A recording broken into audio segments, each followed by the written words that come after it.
Bonjour, bienvenue sur Aiguissage et Lindsay Broadcasting. Ici, nous parlons vrai, nous parlons cœur, nous parlons éternité. Aujourd'hui, parlons d'un phénomène que nous voyons tous, mais que peu comprennent réellement. Le phénomène du statut visé. Tu écris un message, tu ne cites personne, tu ne vises personne. Mais quelqu'un réagit. Quelqu'un se sent attaqué. Quelqu'un se justifie.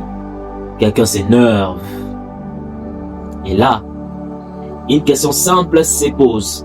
Pourquoi? Pourquoi quelqu'un se sent-il visé par un message général? La réponse est profonde. Parce que la vérité a une capacité particulière. Elle révèle. La vérité ne poursuit personne. Elle ne mentionne pas de nom. Mais elle touche là où ça fait mal. Il y a deux types de personnes face à un message. Celui qui est en paix avec lui-même et celui qui lutte avec sa conscience. Le premier lit, comprend et passe. Le second lit et se sent exposé. Pas parce que tu l'as visé, mais parce que sa conscience lui parle. Et souvent, au lieu de corriger, il attaque. La Bible dit dans l'Évangile selon Jean, chapitre 3 au verset 20, « Celui qui fait le mal déteste la lumière, et ne vient pas à la lumière de peur que ses œuvres ne soient exposées. » La lumière ne crée pas les problèmes. Elle révèle ce qui était caché. Et c'est exactement ça. Les messages que tu publies n'est pas le problème.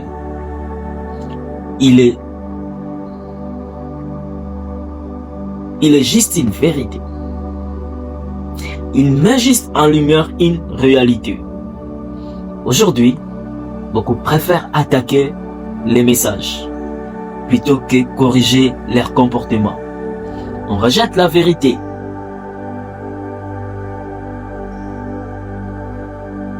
Parce qu'elle dérange.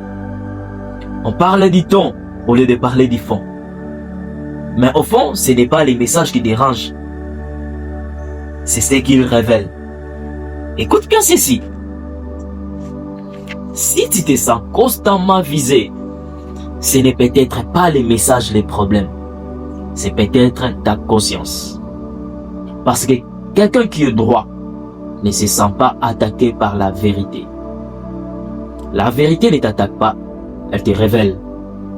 Si tu te sens visé, regarde en toi avant de regarder autour.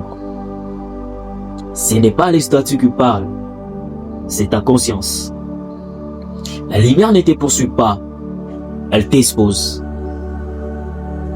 Tu combats les messages parce que tu refuses la correction. Ces messages ne justifient pas les attaques gratuites.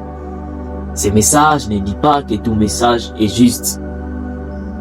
Mais il rappelle une chose, la vérité, quand elle est vraie, touche toujours quelque part. Alors aujourd'hui, ne sois pas rapide à réagir, sois rapide à réfléchir. Ne combat pas les messages, analyse ce qui révèle et réveille en toi. Parce que parfois, Dieu ne t'attaque pas, il t'éclaire. Ici, c'était Régis, Sage et Lindsay Broadcasting. Parole, vérité, impact. Parole, vérité, impact. À suivre.